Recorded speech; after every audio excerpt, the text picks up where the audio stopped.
ఇప్పుడు చింతపండు పులిహోర చేసుకుంటున్నాం. దేవుడికి ప్రసాదం కింద చేస్తున్నాను. చూడండి ప్రాసెస్. ఫస్ట్ అల్లం వేద్దాము. అల్లం ముక్కలు ఇలా తురుముకున్నాను. తర్వాత పచ్చిమిర్చి వేద్దాం. పచ్చిమిర్చి అల్లం బాగా వేగాలి. బాగా దూరగా వేగాక మనం పోపులు వేద్దాం.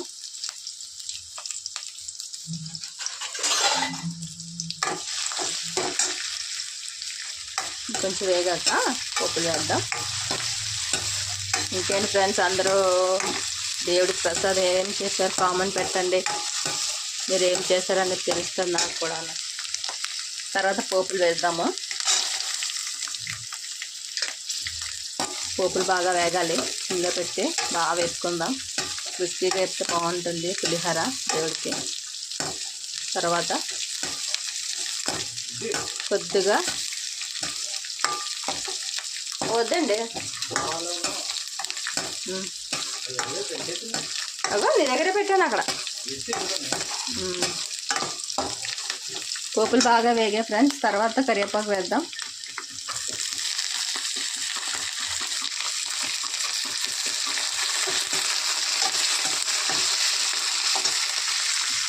తర్వాత ఎండుమిర్చి వేద్దాం. ఎండుమిర్చి చాలా ఇంపార్టెంట్. పులిహోర చాలా టేస్టీగా ఉంటుంది.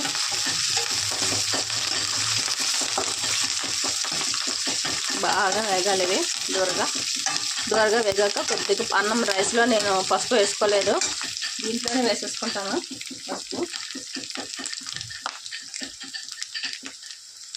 వేగుతుంది. స్మెల్ అయితే సూపర్ వస్తుంది, పులిహోర స్మెల్.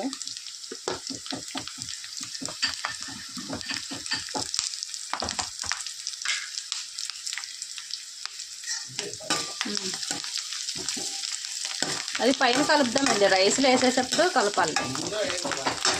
నూనెలే అప్పుడు పొడి రైస్ అంతా అయ్యాక.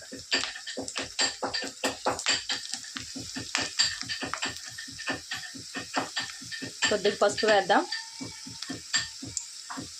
పులిహోర కలర్ రావాలంటే పసుపు ఇంపార్టెంట్ కదా. మనం రైస్లోనే వేసి వండుకోవచ్చు, ఎందుకంటే రైస్లో వేయలేదు నేను, మర్చిపోయాను. అందుకనే పులిహోర దీంట్లో వేసేస్తున్నాను, పులుపులోని. తర్వాత కొద్దిగా సాల్ట్ వేసుకుందాం.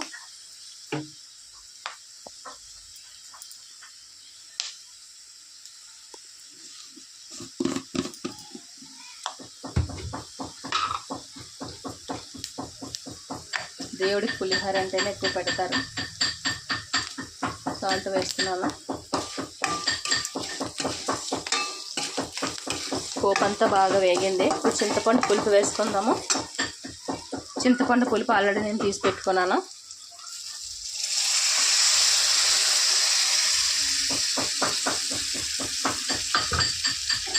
పులిహోర సరిపోతుంది ఇది పులుపు. ఇది బాగా అయ్యాక మనం రైస్లు వేసేసి కలిపేయడమే. తర్వాత మీకు ఇంకా మిగతా ప్రాసెస్ చూపిస్తాను ఫ్రెండ్స్, ఓకేనా. ఇది బాగా ఉడకాలి. ఉడికాక మిగతా చూపిస్తాను.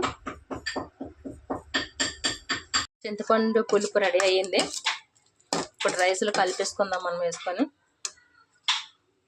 చూడండి రైసు దేవుడికి బాగా కలపాలి. ఇది ఇంకా బాగా కలిపినాక మీకు చూపిస్తాను ఫ్రెండ్స్. పులిహోర పేస్ట్ కలిపేసాను.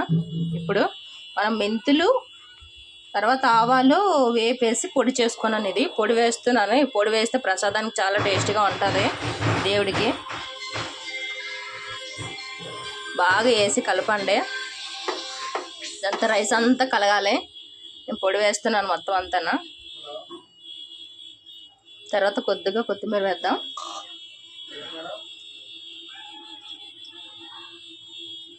కొత్తిమీర వేస్తున్నాం.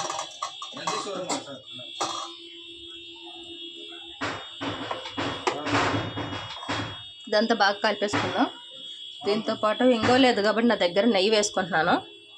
నెయ్యి వేస్తే టేస్ట్ అయితే బాగుంటుంది సేమ్ ప్రసాదంలోకి. ఇదంతా బాగా కలిపేద్దాము ఫ్రెండ్స్. బాగా కలిపి మీకు చూపిస్తాను. ప్రసాదం రెడీ అయిపోయింది. మీరేం చేశారో కామెంట్ చేసేయండి. నేనైతే పాల అర్ధ, నెక్స్ట్ వచ్చేసి చింతపండు పులిహోర చేశాను దేవుడికి, ఉండ్రాళ్ళు. నెక్స్ట్ మీరు ఏం చేశారో కామెంట్ చేయండి ఫ్రెండ్స్, ఓకేనా. బాయ్. ఇలాంటి పండుగలు ఎన్నో జరుపుకోవాలని మనస్ఫూర్తిగా కోరుకుంటున్నాను ఫ్రెండ్స్, ఓకేనా. చెప్పేసాను ఆల్రెడీ. ఫ్రెండ్స్, మీరు ఎలా పూజ చేసుకున్నారో కామెంట్ చేయండి. నేనైతే దేవునికి నైవేద్యం పెట్టాను. చూడండి, పులిహోర, అన్నము, వంకాయ బంగాళదుంప కూర, ఉండ్రాళ్ళు, నెక్స్ట్ ఆరతి పెట్టాను, పాలారది. మీరేం చేశారో కామెంట్ చేయండి ఫ్రెండ్స్. నాకంటే పూజ అయిపోయింది. సరేనా ఫ్రెండ్స్, అందరికీ వినాయక చవితి శుభాకాంక్షలు. ఓకేనా ఫ్రెండ్స్, బాయ్.